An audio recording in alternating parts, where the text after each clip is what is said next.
தம்பி உங்கள் 5 பேருக்கும் ஒரு டாஸ்க் கேட்கலாமா? சாப்பிட்றீங்களா? இங்கே இருக்கிற பன் வந்து பார்த்தீங்கன்னா ஃபஸ்ட்டு யார் சாப்பிட்டு அவங்க நாக்கு காட்டுறீங்களோ அவங்களுக்கு தான் 100 ருபீஸ். ட்ரை பண்ணுறீங்களா? ஓகே, எல்லாம் பண்ணு கையில் எடுத்துங்க. ஓகே இருங்க, அதெல்லாம் பிரிச்சுடுங்க அந்த பேப்பரை. சாப்பிட ஆரம்பிங்க. ஸ்டார்ட்.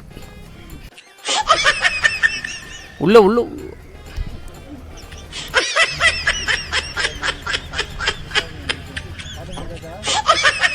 இரு நாக்கை காட்டணும். நாக்கை காட்டினா வின்னு.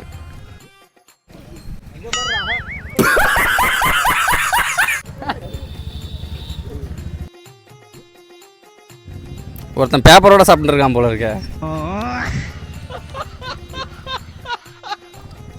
சூப்பரா தம்பி, நீ தானே வின்னு.